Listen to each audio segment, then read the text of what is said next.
Добро вечер, јас сум Васко Ефтов, ова емисијата во Центар на Алса Тем телевизија. Вие сте на вистинското место, почитувани гледачи. Бидејќи вечерва и вие и јас имаме право да знаеме вистината. Вечерва ќе може да проследите интервјуто со Теута Арифи, вице-премиерот за евроинтеграции, или таа телевизиска приказна како одличниот комулумнист Теута Арифи се снаоѓа како министар за европските прашања. Но за почеток погледнете го форшпонот и веројатно све ќе ви стане јасно. Имате ли чувство дека можеби Али Ахмет и Никола Груевски сака да ве потрошат? Не сум ориентирана да гледам тенденциозност. Вие сте сведени на функција и улога на чувар на плажа во зимски период, кој никој не се бања. Кој да мисли дека толку лесно може да ја потроши Демократската унија за интеграција, се лаже. Што е поголемо веројатноста да се случи? Теута Арифи да биде премиер на една влада со СДСМ или Никола Груевски да ја внесе Македонија во ЕУ и НАТО? Па јас сум за варијантата што побрзо да влеземе во ЕУ и во НАТО. Ретко кој македонски политичар уживал таква доверба кај македонците и кај албанците во моментот кога доаѓа нова функција вице-премиер за европски прашања. Теута Арифи има доверба некаде 75% од албанскиот електорат и некаде 57% од македонците имаат многу позитивно мислење за незината работа. Господи Арифи, како е да се биде вице-премиер за евроинтеграции во влада која не сака да влезе во Европска унија?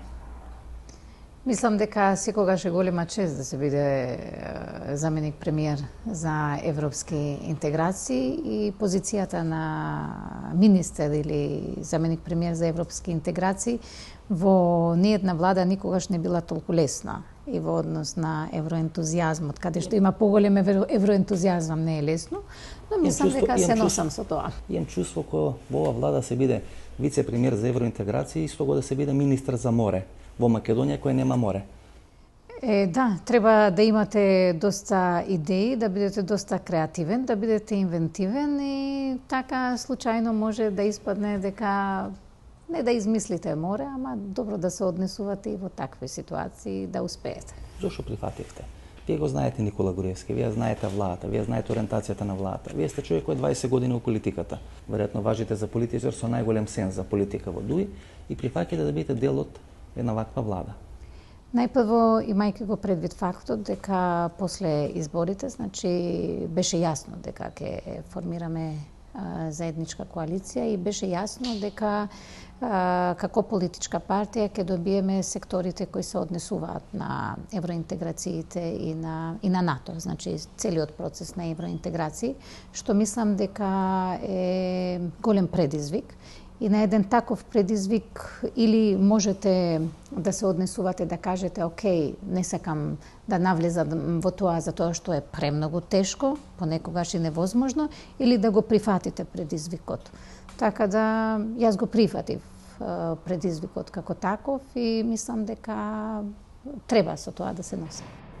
Теута Арифи беше дел од еден многу успешен концепт на ДУИ, кој таа партија го промовираше на албанската политичка сцена до ланските парламентарни избори, кога во исто време ДУИ беше и власт и опозиција на албанската политичка сцена, односно крилото на Муса Џафери беше за блиски односи со ВМРО ДПМН, а крилото на Теута Арифи беше тој опозиционен блок во рамки на ДУИ, кој наклонуваше за поблиска соработка со СДСМ.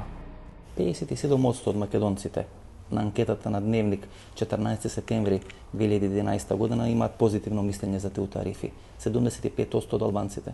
Денес тисти луѓе ве сметат за најголемо разочарување, бидејќи очекувањата од Теута Арифи беа преголеми, предпоставам. Вас ве доживува како министар за надворешни работи во сенка, кој ќе успее да го реши тој спор, кој ќе успее да се наметни како столбот или како тупаницата на ДУИ во власта и да го прекрши Никола Груевски, вие не го направивте тоа.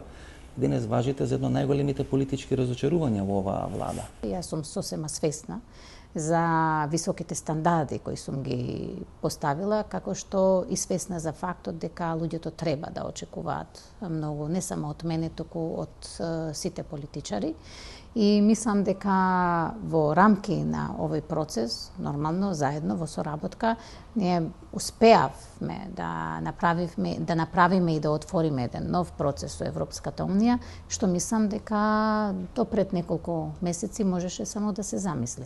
Така да сметам дека од моја гледна точка во однос на можностите и тоа што може да се реализира е реализиран како максимум, но секако останувам со разбирање кон критицизмот, евентуалниот критицизам на луѓето кои сигурно имаат право да очекуваат повеќе, не само од мене, туку да очекуваат повеќе и од мојата партија, да очекуваат повеќе и од сите други кои се нафатиле да работат на политички прашања. Видите колку лесно се станува Никола Груевски. Значи, кажуваат исто ко Никола Груевски што кажа 6 години, ние направивме све, ние го дадовме нашиот максимум, ние успеавме да го направиме да ја приближиме Македонија кон ЕУ и кон НАТО, меѓутоа тие клети грци не ни дозволат 6 години да станеме членки на НАТО и на ЕУ. Знаете, кога ве слушам, па велам за 6 месеци, веројатно јас би станал Никола Груевски кога би бил на некоја ваква фотелја. Значи, лесно да се биде Никола Груевски. Вие све работите најуспешно, само некој друг ви става сопки. Јас мислам дека кога би биле коректен во однос на прашањето, не би направиле една таква идентификација, но би сакала да се обидам да ве разбирам, пошто сакам да покажувам коректност. Мислам дека никогаш не сум рекла, ниту кажувам дека ние направивме се, па некои други не попречуваат, туку напротив, јас сум сосема свесна за моментот и за проблемот. И не само тоа, неколку пати сум го кажала дека проблемот во однос на името е еден сериозен проблем кој бара едно многу сериозно политичко однесување од сите фактори тука, имајќи го предвид фактот дека ние сме страната која сака да биде член на НАТО и на Европската Унија и според тоа треба фактички на еден многу прагматичен начин да се однесуваме.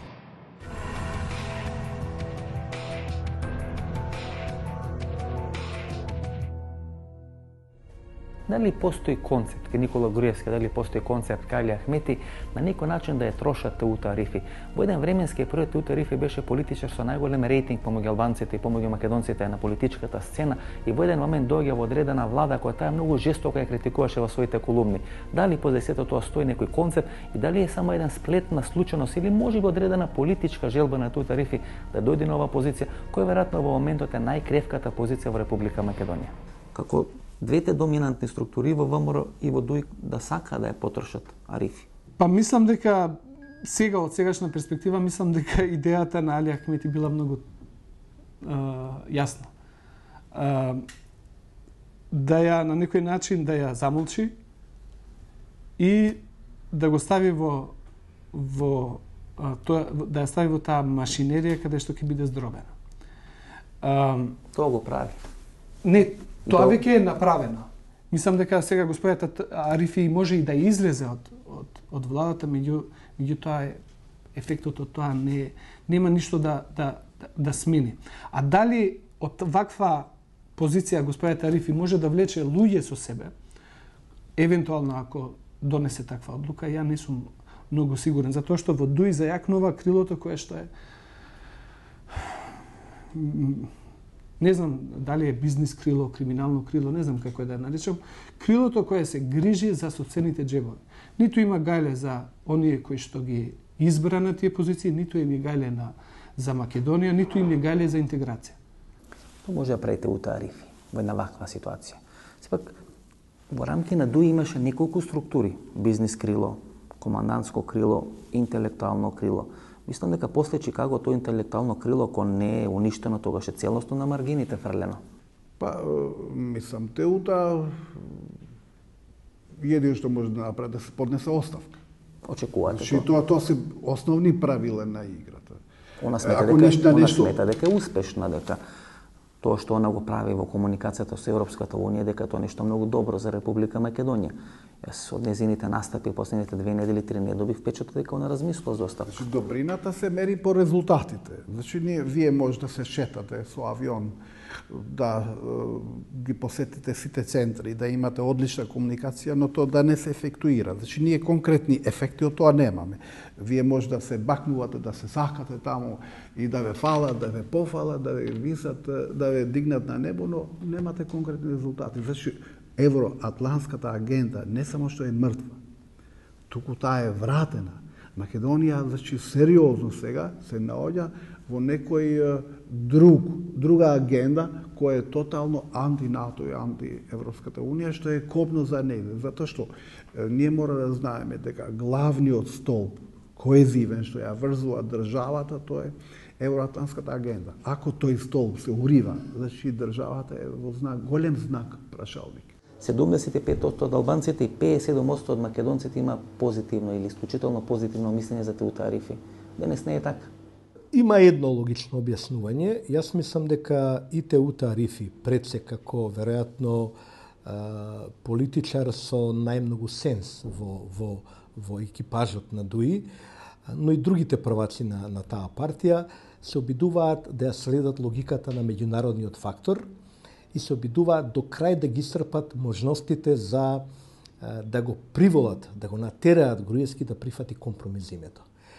Како што минува времето, мислам дека интимно и Теута Арифи сваќа, како и другите асови, дека тоа е невозможно и тие сваќаат дека сега ќе ја платат уствари цената на тој вонреден и според мене од политички аспект непотребен напор, непотребна авантура на ДУИ. ДУИ е, ако сака да биде фактор на стабилност во Македонија како што се представува, тие мора да застанат на сериозни принципиелни позиции, затоа што не може да се пактира по ниедна формула, по ниедна нормална политичка логика.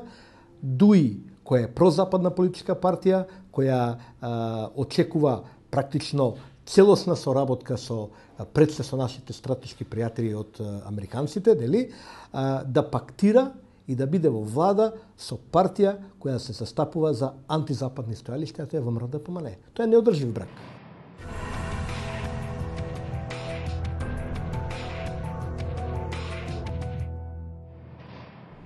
Што ќе прави ДУИ, што ќе прави Теута Арифи и до кога со нивниот глас ќе има возможност на Никола Груевски да владае на политичката сцена во Република Македонија, бидејќи де факто тие 88% од албанците кои имаат негативно мислење за владата на Република Македонија, во еден момент или еден ден ќе си го постават прашањето: а кој е тој албански политички субјект кој на тој Никола Груевски му дава мандат да владае вака во Република Македонија?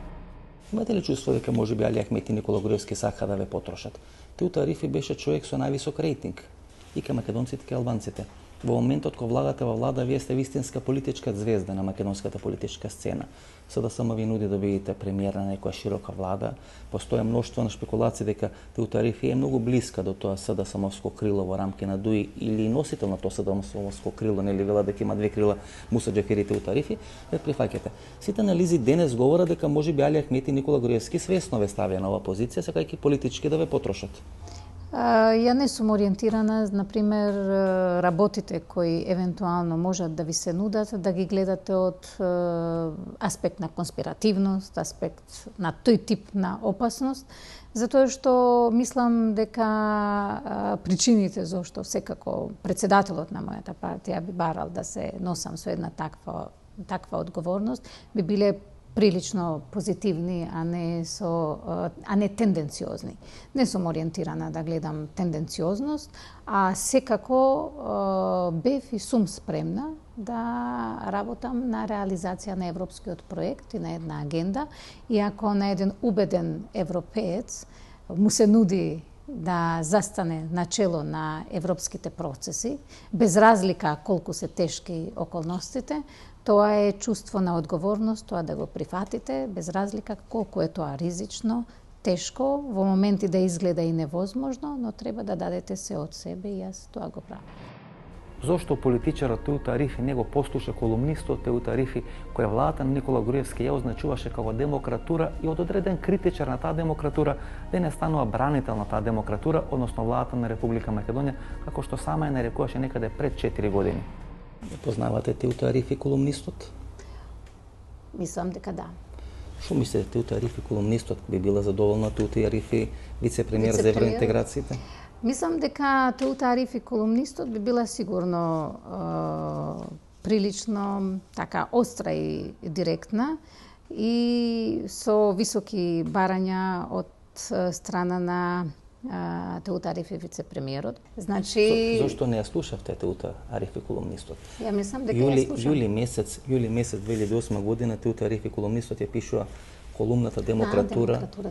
Веројатно една од најубавите колумни, најчитаните, најцитираните, претпоставувам, и велите дека Никола Груевски потроши ДПА до крајна за своето владење. Тој може да го потроши и ДУИ во овие неколку месеци или во овие констелации. Не може да ги потроши албанците. И вие влагате во таа влада. И од позиција на колумнист која критикува таа демократура, сега и служите на таа демократура на Никола Груевски. Се говорите ко Никола Груевски. Исполнихме све. Направивме све. Како велите 3 поглавја, 16 поглавја, 3 ајкида, 4 ајкида. Ова направивме, но останало прашањето на сите прашањето името. Гледате, Дуи велеше на изборите 2011 година, дайте ни доволно гласови. И дајте ни една ситуација кај што ВМРО-ДПМН нема да има 61 мандат, кај што нема да зависи само од нивната волја. Ние ќе ви покажеме како можеме да направиме Македонија членка на НАТО и НЕУ. Помина Чикаго, нема да добиеме сигурно датум за преговори есенва од Европската унија и таа политика на Дуи крахира пред очите на сите вас. Јас мислам дека би сакала да направам тука и една дистинкција во однос на европскиот процес, кој е процес кој се покажува дека е дефинитивно прилично многу поуспешен и покреативен во однос на проблемите. Не би се согласила, значи, со веќе однапред вашата поставена теза, каде што сакате да не поставите нас како структура која е така лесно адаптабилна на систем на владење. Убаво кажате. Ја мислев друго. Ја мислев дека вие сте сведени на функција и на улога на чувар на плажа во зимски период, кој никој не се бања. И ги дадо двата ресори и направија апсолутно еден данајски подорок, еден тројански конј. Знае дека тоа нема да го решите, знае дека ќе ви истрошат. И ве трошат. Да. Пред 3 недели имаше 10-15 луѓе кои се незадоволни таа позиција на Дуи. Повеќе од убедена сум дека кој да мисли дека толку лесно може да ја потроши Демократската унија за интеграција во рамки на политичкото владење, се лаже. А мислам дека тоа тешко дека може баш така да се реализира со сите овие 10 години. Тоа го докажуваме, како што ја докажуваме одговорноста и кон стабилноста и кон процесите, бивајќи свесни дека понекогаш и сме били во ситуација да идеме во по-лоу профайл во однос на нашиот така поширок имидж во име, например, на тоа што се интереси на стабилноста и на евроатлантските интеграции на регионот. Мислам дека некој може да ја потроши. Мислам дека некој може да ја потроши.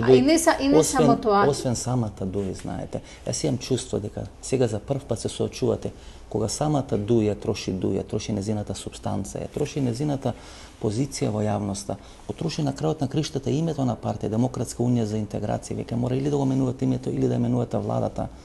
Немате трета варијанта. Значи Дуи ќе мора да избере или помеѓу народот.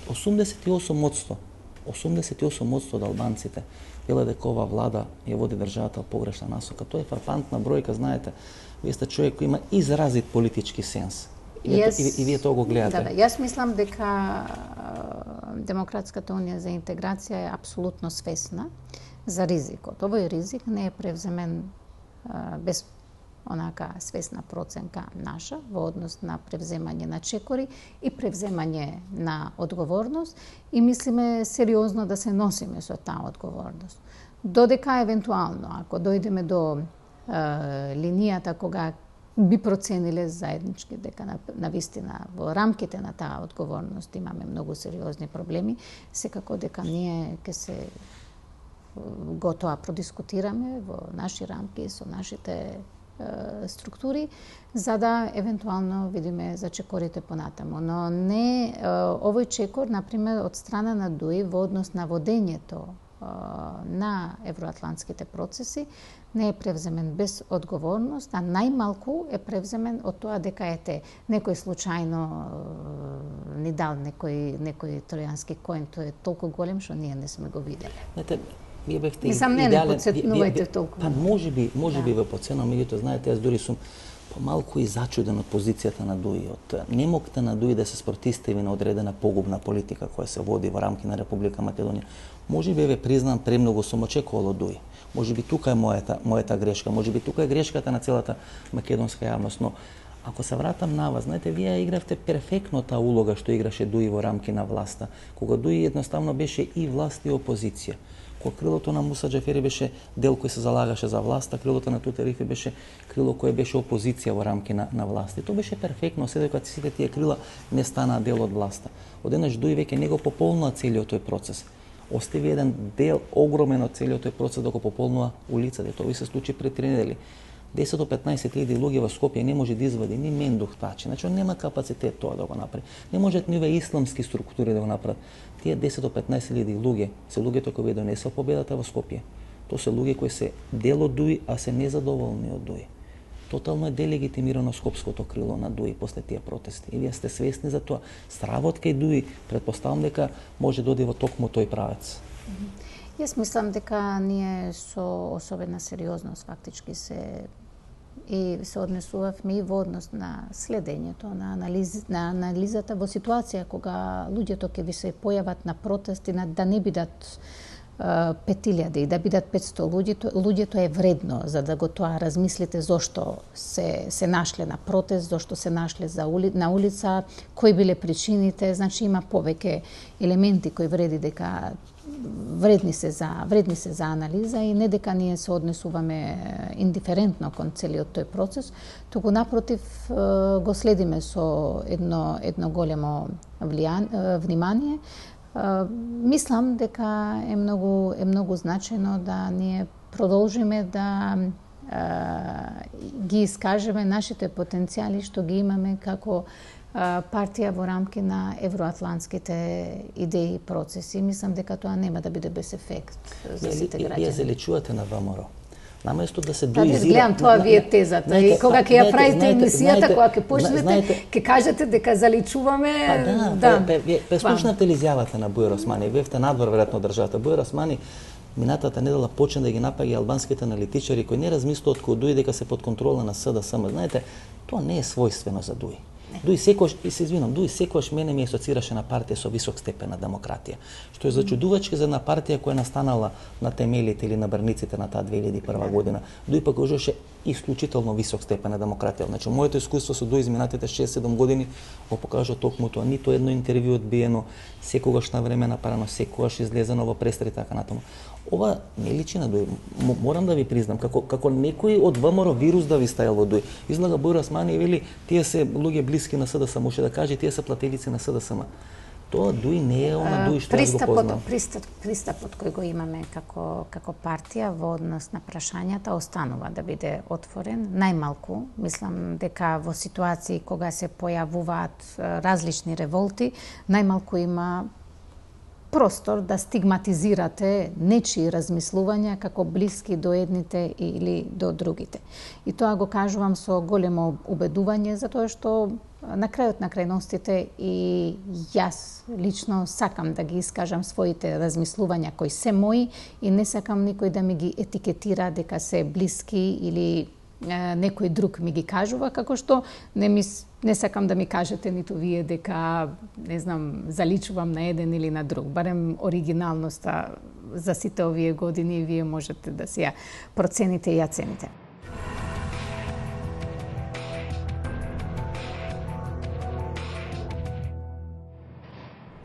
Веројатно едно од двете клучни прашања кои треба тука да се постави, дали во последните неколку месеци партијата ДУИ, која секогаш важела за партија со многу висок степен на демократизација во рамки на сопственото политичко делување, денес помалку заличува на ВМРО-ДПМН, односно дали сме сведоци на еден процес на ВМРО-визација на ДУИ.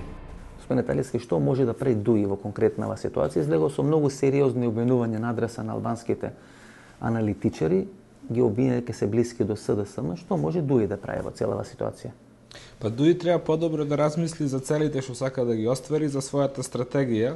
Со ова што викате обвинување на аналитичари, мислам дека попримаат малку од нивниот коалиционен партнер во однесувањето, односно мислам дека се однесуваат ВМРО-вски, кога не им одговараат објективните забелешки и критики, ги напаѓаат оние кои ги искажуваат, наместо да видат објективната реалност. ДУИ имаат проблем бидејќи пробуваат да игнорираат два клучни параметри за албанската заедница во Македонија. Првиот е дека 90 до 95% од албанците го поддржуваат влезот и го збараат влезот во ЕУ во НАТО што е можно поскоро. Тој е првиот и главен приоритет за албанците. А вториот објективен параметар што ДУИ пробува да го игнорира е дека околу 90% од албанците го мразат Груевски. Груевски е најнепопуларен политичар за албанската етничка заедница во Македонија. И сега ДУИ се најдува во една ситуација не само што не го остварува главниот приоритет за албанците, туку и го поддржува човекот да одржува на власт некој кој е најнепопуларен, најомразен за албанската етничка заедница И тука се соочува со многу силни критики кои мислам дека се објективни. Господин Гировски, што може ДУИ да прави сега, после Чикаго? Или да ја напушти владата и да учествува во формирањето на ново парламентарно мнозинство, кој ќе се зафати со решавањето на тешките проблеми во државата, вклучително го и на тешкото спорот за името, или може да продолжи со Груевски заедно и рапидно да го урива својот рейтинг во електоратот. Како човек кој прави анкети, знае да ги чита анкетите, кога 88% од албанците велат дека државата оди во погрешна насока, треба ли се плаши ДУИ од таа бројка? До сега успеваше да ја врзува за себе, до сега успеваше да вели да лошото е Никола Груевски, но ние сме тие кои ќе ги бранат најдобро вашите интереси во рамки на таа влада, бидејќи ДП тоа го правеше лошо, но 88% е стравично голема бројка. Не, ДУИ имаше еден луксус, се постави на луксусна ситуација, се однесува како опозиција во рамките на владата и тоа е една карта која е со краток рок и сега помина. Има големо незадоволство кај албанците од политиките на ДУИ, има големо незадоволство зашто тие се во владата, го одржуваат како премиер најнепопуларниот политичарот за кој што има најнегативно мислење кај албанците, а од друга страна ништо не донесуваат во смисла на побрза интеграција во НАТО. Знаете, господине, Мерсел, што мене ме чуди? Ајде да Али Ахмети и Никола Груевски не се знае. Ајде ДУИ и ВМРО да не се работувале од 2008 година нааму. И тој, вие имате 3 годишна комуникација со ВМРО ДПМН, ако претходно ги гледате сите нивни ставови, односно клучните прашања во државата, и ако вие 2011 година прифатите да имате човек ваш од вашата партија на чело на Министерство за одбрана, на чело на евроинтеграција, тогаш мора да се свесни дека сносите одговорност ако се неуспешни тие процеси. Не ми е јасно како е направија таа политичка проценка дека треба да имат министер за одбрана и министер, односно вице-премиер за евроинтеграција? Па, ја мислам дека тоа е игра, успешна игра на Груевски. На Груевски или на Али Ахмети? На Груевски. Значи, веројатно тој кога преговарал, значи, ако треба да и дадеме посебен значај на оваа агенда, и ако вие не верувате како политичка партија или како албанци, ево, поведете, стајте ги вашите луѓе, но сепак клучот е кај него. Значи, а од друга страна ги прави зависни во неуспехот. Па тие сакат да признаат или не се дел од неуспехот. Значи, не можете вие во иста влада да седнете, едната партија како членка на коалиција да биде успешна, а другата не. Значи, или имаме резултати заеднички, или немаме. Значи, не може само делот на ДУИ да стане членка на Европската Унија или на НАТО, а делот на ВМРО не. Имам чувство дека ДУИ како да се ВМРО-визира на политичката сцена. Да бидеме покоректни, дел од ДУИ, дел од раководството на ДУИ постапува на таков начин. Еден поголем дел, ако забележите, е замолчан, е тивок, го очекуваат развојот на ситуацијата. Се разбира дека ќе се најдат. Власта е сласт. Власта е една како да кажеме, една посебна еротика на луѓето. И јас разбирам дека дел од раководителите на ДУИ немаат намера по никоја цена да се откажат од учеството во оваа влада или во било која друга една влада. Меѓутоа, таа позиција не ја држива. Пред една недела Теута Арифи даде некоја слична изјава, вели ДУИ ќе мора да одлучи дали ќе биде со Груевски или ќе биде со народот. А те ја прави црно-бела ситуацијата, значи ако остане со Груевски нема да биде со народот. Многу тврда изјава. Не се согласувам дека Теута или Ахмети или албанците го прават тоа. Тоа си го направи Груевски.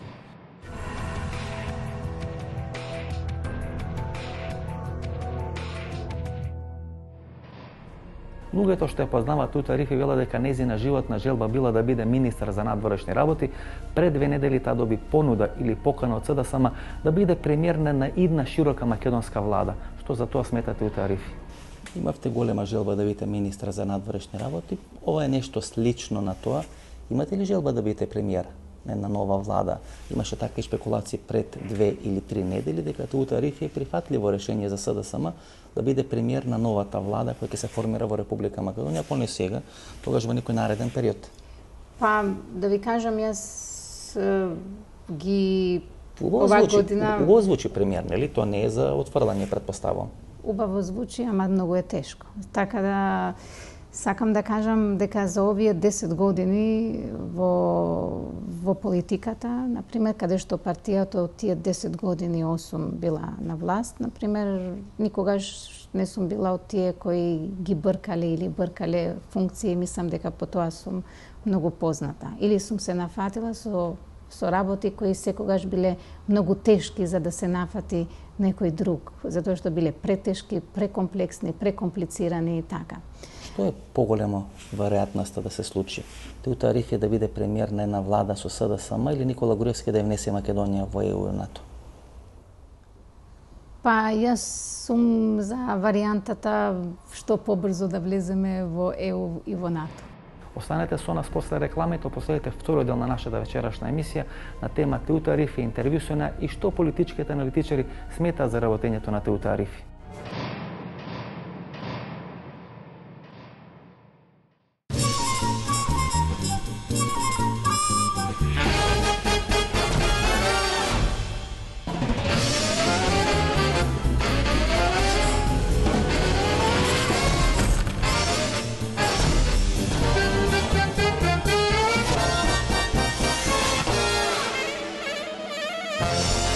Блокмакс – ефикасен при различни типови болка. Од алкалоид.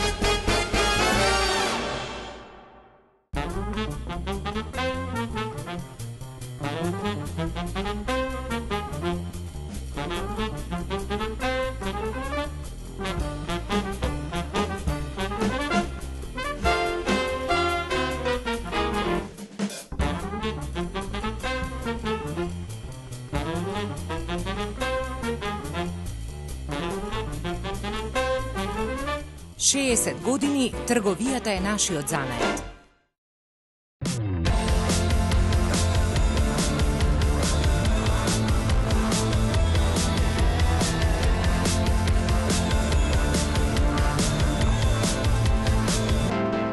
Секоја генерација го заслужува својот Јарис.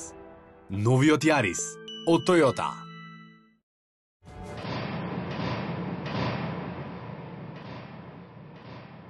Секогаш Теута Арифи важеше за многу блиска до одредени структури кои се блиски до СДСМ, работеше во кабинетот на Ѓунер Исмаил, кога тој беше министер за информација во владата на Бранко Црвенковски и седен одам на СДСМ на некој начин изразуваше силни симпатии кон Теута Арифи. Пред 2 недели СДСМ упати одредени скриени пораки до Теута Арифи дека не би имале ништо против таа да биде премиер на одредена влада која би ја формирале ДУИ и СДСМ. Теута Арифи денес ги одбива сите тие понуди на СДСМ, меѓутоа остава простор да видиме времето што ќе донеси ново на политичката сцена. Вие сте дел од власта од 2002 година па се до денес. 2005 година Македонија го добива со ДУИ во власта најдобриот предлог досега од Метјо Немис, тоа е Република Македонија на кирилица 3 години и подоцна Репаблик оф Македонија. 2004 година Македонија е призната под уставно име од Америка. Сега сте во влада. Кога го примат премиерот и не може да изјава Стет департментот, мора да изјава на улица некаде во Вашингтон. Се гледат поминуваат камиони, за малку ќе го удара камиони таму, давајќи изјави на улица во Вашингтон. И го добиваме предлогот Северна Македонија, кој за мене е најлош предлог кој сме го добиле изминатите 10, 12 или 15 години. И вие токму може да видите која е позицијата на едната, која е позицијата на другата македонска политичка доминантна групација. Останувајќи на тој принцип дека победникот кај албанците коалицира со победникот кај македонците, вие де факто одите против волјата на тие 88% од албанците кои дека ова влада ја носи во сериозна опасност еднината на Република Македонија. Мислам дека одговорноста на ДУИ е најголема бидејќи де факто со вашите гласови тој човек е власт во Република Македонија. Вие не може да бегате тоа одговорност. Вие не може да бидете во исти брод да ја партиципирате, да уживате власта, да велите не, тоа зависи од мнозинскиот народ или мнозинската партија во владата. Мислам дека тоа е позиција која не е одржива. Не го кажав дека зависи од мнозинската самопатија, туку кажувам дека мнозинскиот дел од политиката на вистина треба и е битно да направи една колективна рефлексија. Знаете зошто? И тоа го кажувам, има ситуации кога понекогаш ви треба една таква колективна рефлексија. Јас мислам дека, например, албанците во Македонија беа приморани таа колективна рефлексија политичка да ја прават 2001 година. Може ли место политички да е искрен одговор да има од вас? Верувате дека овој човек сака да ја внесе Македонија во ЕУ НАТО? Дали верувам? Да. Дали Никола Груевски сака да ја внесе Македонија во ЕУ НАТО? Ја верувам на секој кој изјавува дека сака да ја внесе Македонија во ЕУ и во НАТО, дека тоа се искрени изјави. Исто тоа на НАТО, исто тоа на ЕУ, кои се лицемерни кон нас, на кои му се гади да соработува со нив, кои што прават такви зверства и неправди кон Македонија и македонскиот народ. Знаете, Тоа не е лична работа. Кога ќе прифатите да видите вице-премиер, премиер, председател на држава, председател на партија, член на собрањето, вие ги представувате македонските интереси. Како велат, и да ве дува ветар, и да ве шиба дожд, вие мора да браните македонската позиција. Тоа што сме разочарани ќе си го правиме дома, тоа што сме мотивни ќе си го правиме дома, затоа ни постојат фамилиите, а не државата да ги покажуваме нашите емоции. Јас мислам дека во однос на целото прашање најмалку помагаат емоциите. И во однос на решението на спорот со името, и во однос на целото прашање, току напротив најмногу ќе биде од помош прагматизмот. И тоа го велам како што велам од колективното искуство што го имаме како албанци во регионот. Сме имале ситуации за овие 20 години, не само во Македонија, туку регионално, кога имало многу емотивни ситуации. Најмалку во однос на тие решенија помагале емоциите. Најмногу помагало фактички прагматскиот пристап и задржувањето и креирањето на пријателите, што во случајот се секако Европската унија, НАТО и Соединетите Американски држави. Арифи, за еден месец Црна Гора со Мило Џукановиќ. Значи не Шведска, не Норвешка. Црна Гора на Мило Џукановиќ ќе ги отпочни преговорите за членство во Европската унија. Кандидатски статус добива Србија, на чие чело ќе биде Тома Николич, држава која има изгубено некаде 15% од својата територија, уставно речено, како што ние веле Косово не го даваме, доби кандидатски статус, а јас очекувам дека многу брзо ќе не прешише на тој пат. Значи ние 6 години шлајфуваме во место. И знаете, кога правиме токму она што го велат американците, кога заглавите во кал, немој да додавате газ, бидејќи додавајќи газ калта ќе ви се удри во лице. И ние токму тоа го правиме. 6 години упорно. И толку сме упорни во таа наша неуспешност. Дури јас сметам дека тоа е на некој начин системски поставено веќе. Јас мислам дека треба да се рефлектира сериозно и да се гледа дека ситуацијата не е лесна, ниту проблемот е лесен, ниту апсолутно, но најмалку мислам дека помага да евентуално да бараме кој е виновен. Ја мислам дека ние треба да ги направиме нашите чекори, што нас полесно ќе не изведе на пат. Имаме еден процес ни дала Европската унија, да одиме по тој процес. Да рефлектираме за НАТО, евентуално да видиме дали можеме и тука креативно да се снајдеме. И како трето, да покажеме спремност, дека и отвореност за да го решиме секако спорот со името во една блиска. Знаете како велат? Обично, ако не прифати... Ова е логиката, нема друга. Се извинувам, знаете, ако човек не прифати дека е болен, не може да се излечи. Значи, ова држава имам чувство дека се наметнува една атмосфера, дека не сме многу здрави. И дека сите околу нас ќе пропаднат. Еве Грција пропаѓа, Србија ќе пропадне, има поголем долг од нас. Европската унија кајде ќе пропадне, НАТО е катастрофа, Кина, нели овие земји на БРИК ќе ја растурат Америка. Бидејќи секоја империја пропаднала, па ќе пропадне американската империја. Видите, такво едно чувство вие му развивате на македонскиот народ. Јас не можам да кажам како е албанскиот, бидејќи не ја познавам доволно добра таа работа и не би се осмелил да коментирам, но кај македонскиот народ е таква една позиција. Сите само што не пропаднале и ние на крајот ќе спаднеме како победници. Видите, тоа не е добра основа за решавање за било кој проблем. Ме праша еднаш кога имав повеќе граѓани овде, демек во однос на ангажираноста толку много или ентузијазмот толку голем за една Европска унија, за да бидеме членка која, кој знае, можда ќе пропадне. И мојот одговор е следниот, да. Дека јанглаш на голема грешка се сите кои мислат дека ќе пропадне. Не е формирана, не е креирана Европска унија за да пропадне со првата криза која ќе се појави. Пазете, тоа е формирана како политичка одлука на нации кои биле у крвава војна да се спојат, да одат напред во еден базиран во едни многу силни заеднички вредности. И тоа не е работа која ќе пропадне ниту утре, ниту задутре, туку мислам дека после оваа криза само ќе биде посилна. Затоа е добро за нас како земја да дадеме придонес во ова ново засилување на Европската унија и за да имаме кредит после да бараме поголема поддршка. Тоа е пристап.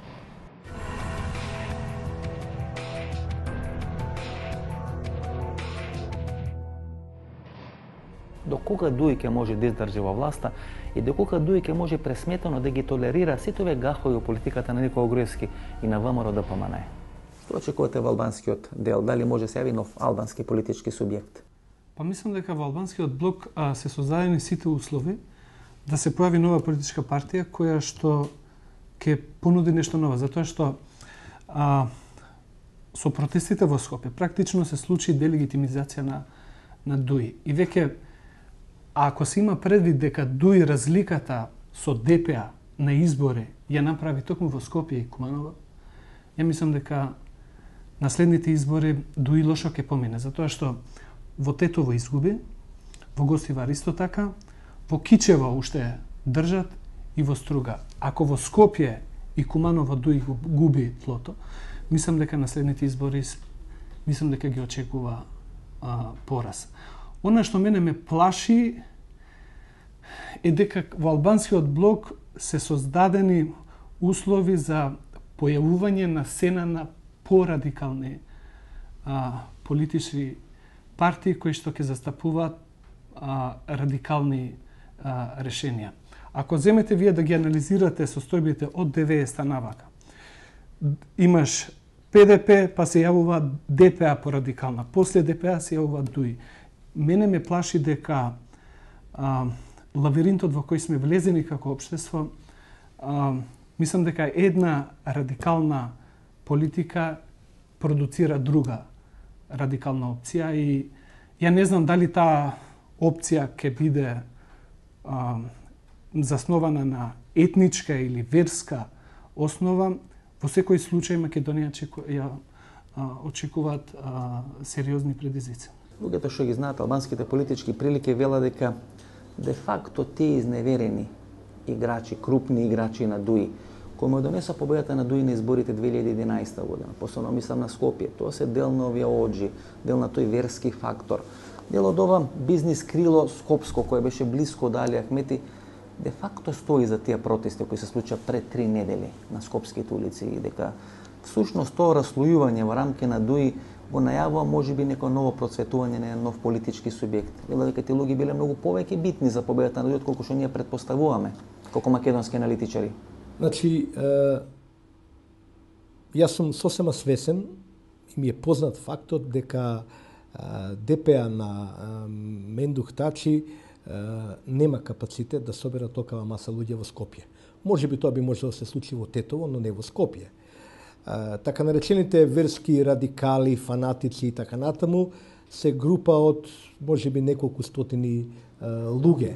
Но и тие не можат 10.000 да изваат. Се разбира. И она што е очигледно, а тоа е дека всушност митингот во Скопје на кој со погрдни зборови се зборуваше за лидерот и за политиките на Дуи, всушност беше организиран од групи на Дуи. На самата се разбира. Тие што ја познаваат таа партија знаат дека таа партија функционира малку поразлично од другите политички партии на македонската политичка сцена. Велат дека моќта во таа партија е раслоена меѓу бившите команданти и таа е поделена географски, значи имате, не знам, Кумановска група, Кичевска група, Тетовска и така натаму. Според тоа не е лесно да се раководи таа партија и не е лесно да се соберат сите интереси на едно место и да се има бизнес интереси, има политички интереси, има интелектуалци на кои им е најважен во крајна линија образот, кажаниот збори и така натаму. И еден човек како Ахмети сето тоа треба заедно да го контролира. Во ситуација кога имаме очигледен распад на еден политички брак со Груевски, кога имаме очигледно антизападна и антиалбанска позиција на македонскиот партнер во власта, нормално е дека ќе се јават многу незадоволници и јас сум сигурен дека тие протести се организирани апсолутно од луѓе блиски до Дуи, бидејќи објективно, математички пресметено, само тие имаат капацитет да изнесат една толкова маса на луѓе и со тоа да демонстрират едно огромно задоволство. Тој протест беше сериозна присвртница во албанскиот политички кампус, бидејќи прв пат албански политички лидер, и тоа од величината на командантот Али Ахмети, се соочи со такви напади, со такви директни, вулгарни скандирања, што е во македонскиот кампус можеби нормално, но меѓу албанците тоа е рамно на бласфемија. уште во текот на минатата година беа на маса ставени одредени политички шпекулирања дека се работи и се подготвува теренот за една нова албанска политичка партија, дека финансиски за таа партија постоела одредена мултинационална компанија со седиште во Тетово, која има многу блиски врски со американската администрација, посебно со американската администрација на територијата на Ирак, на територијата на Авганистан, има седиште тука на територијата на Македонија со седиште во Тетово, дека дел од тие албански интелектуални прваци се во блиски финансиски и политички односи со таа компанија и дека таа компанија де факто ќе инвестира во формирање нов албански политички субјект. Колку е тоа точно? Обично велат луѓето дека албанската интелигенција, губејќи на некој начин симпатии спрема Дуи, сметајќи дека Дуи не е доволно мокне да може се наметне врз Никола Груевски, има две алтернативи. Едната алтернатива е да се приближува кон СДСМ и втората алтернатива е да бара формирање на нова албанска политичка партија. Но факт е дека албанската интелигенција станува многу поблиска со СДСМ отколку што можеше се претпостави пред 1, 2, 3 или 4 години. И јас не мислам дека албанската интелигенција се зближува кон СДСМ, туку се оддалечува од платформата на Дуи. Значи, тие во голема мера и дале поддршка на Дуи, и тоа не е спорно. Меѓутоа, политиката на Дуи во голема мера е антиинтелектуална. Така што ги држи подалеку и состојбата што се создаде со сите тие промашувања. Направи голем дел од интелектуалците да најдат или да побарат друга опција, политичка опција. И јас нема да се зачудам ако тоа и се случува, значи како поддршка, логистичка поддршка од интелектуалците, можно и да се формира нов политички субјект. Мислам дека тоа се разговара од кругови кои јас силно ги поддржувам и многу други луѓе ги поддржуваат. Пред 5 дена Бранко Црвенковски излезе со сериозни обвинувања на адреса на Дуи и на Али Ахмети, нарекувајќи ја партијата дека е акционерско друштво која се грижи само за интересите на еден мал круг во врвот на партијата. На што се должи тоа продлабочување на јазот помеѓу Али Ахмети и Бранко Црвенковски? Бранко Црвенковски постојано велеше Али Ахмети е политичар кој ме нема изневерено или кој го нема исполнето зборот кој му го има дадено. И тоа беше веројатно се до преклами. Ако не ги читаме сега депешите на Викиликс, некаде 2010 година имало договор Црвенковски Али Ахмети да не прифати предвремени избори или колку може да се одолговлекуваат тие предвремени избори. Некаде во март-април минатата година Али Ахмети прифати предвремени избори и ја напушти таа принципиелна позиција на Дуи дека нема да се оди избори ако не бидат исполните барањата на опозицијата. Може ли да му верува Црвенковски на Али Ахмети, бидејќи во последните интервјуа на Бранко Црвенковски упати сериозни критики на адреса на Дуи, дека тоа е акционерско друштво кое ги штити интересите на неколку крупни акционери во врвот на Дуи? Знаете, во однос на Али Ахмети, Бранко Црвенковски долго време беше во неблагодарната позиција на прелажан маж кој последен дознава, нели, за неверството на својата сопруга. Во политиката, и тоа Бранко Црвенковски одлично го знае, не може се да се темели на доверба. Се темели на интереси, всушност единствената константа во политиката се интересите. Црвенковски треба да знае, и јас сум убедил дека на крајот на денот, нели, а сега е крајот на денот, сега е време кога треба да се вади, нели, кубурот, нели, на крајот на денот Црвенковски сватил дека кај Али Ахмети доминирале и во тоа време, доминираат и сега политичките интереси. Друго прашање е дали Ахмети и групата околу Ахмети, при што треба знаме дека тоа не е една кохезивна група, тоа е збир на интереси, или не би рекол може би акционерско друштво, но сепак комплот од луѓе со многу различни интереси. Друго е прашање дали тие луѓе правилно ги процениле и своите интереси. Дали може би утре кога ќе дојде до некаков распад, до некаква конфузија, до некаква експлозија на кризата, може би нема да бидат најголемите губитници, токму Али Ахмети. Дали може би нема да се појават некои нови момци, некои нови кои ќе го преземат електоратот. Но Бранко Црвенковски дефинитивно во годините кога му веруваше на Ахмети, мислам дека направи политичка грешка.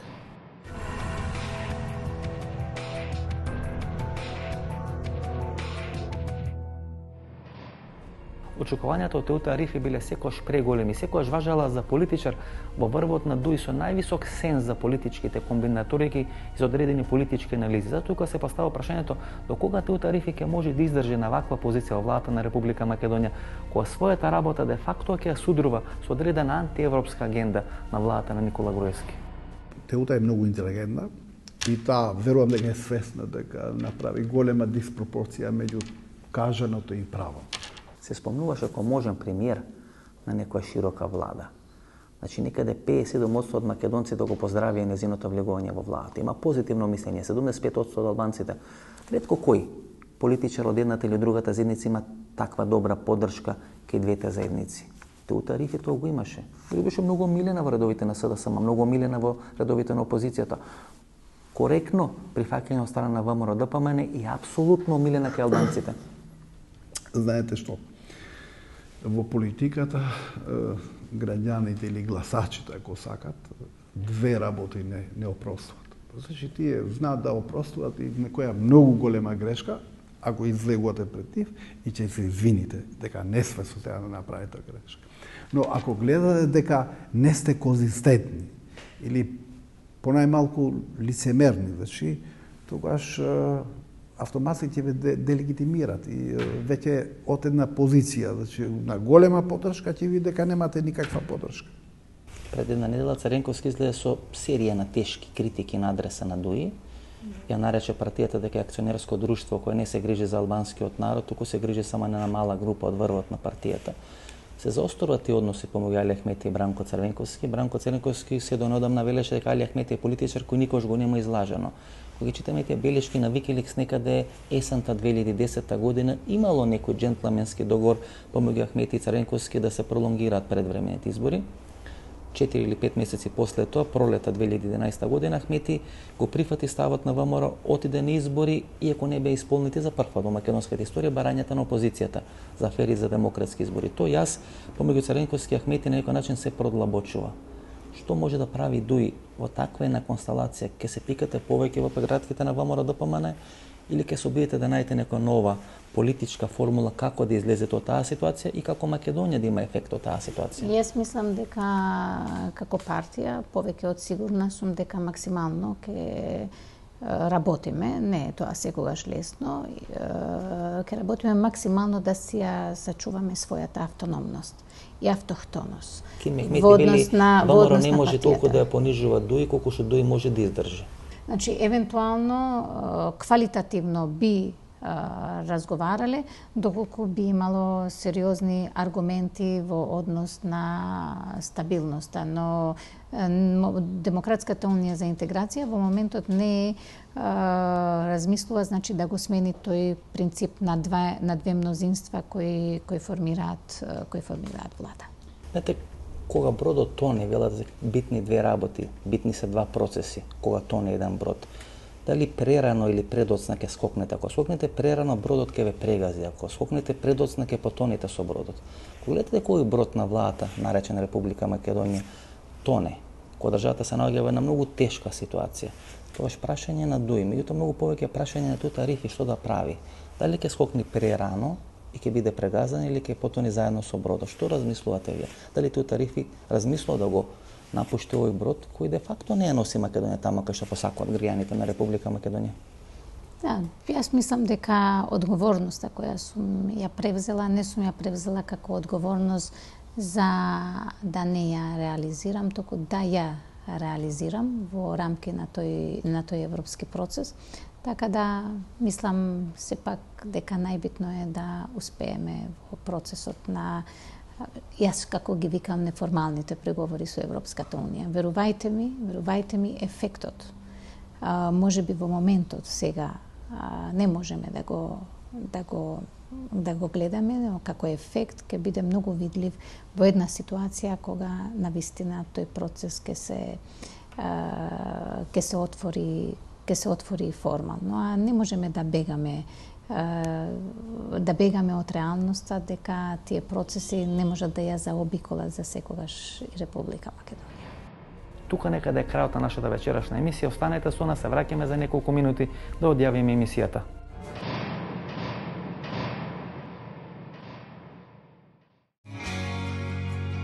Страста за совршенство не донесе оному каде што се наоѓаме денес. Способноста да се остане на врвот е во нашата умешност на изнаоѓање на неквалитетниот пристап, кој би ги задоволил и непрефинетите вкусови и непробирливите барања. 75 години напредок и иновација, 75 години искуство и традиција, 75 години непрекинат диалог со животот, 75 години посветеност на нашите заложби за градење на подобра иднина за сите. Здравието пред се. Алкалоид Скопје.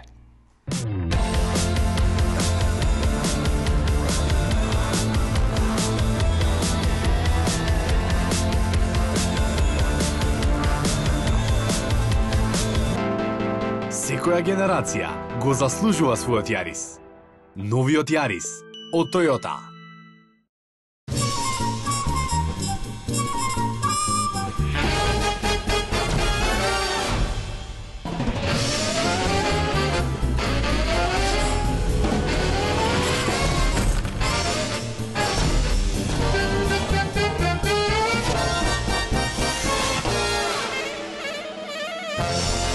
Блокмакс ефикасен при различни типови болка.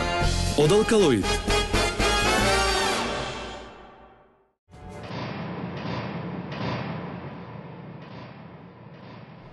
Ова беше емисијата во Центарот со Васко Ефто, почитувани гледачи. Вие вечера бевте на вистинското место, бидејќи вие си имаме право да знаеме вистината. Ние се гледаме идниот петок во истото ова време. Пријатно вечер, Македонија, каде и да си.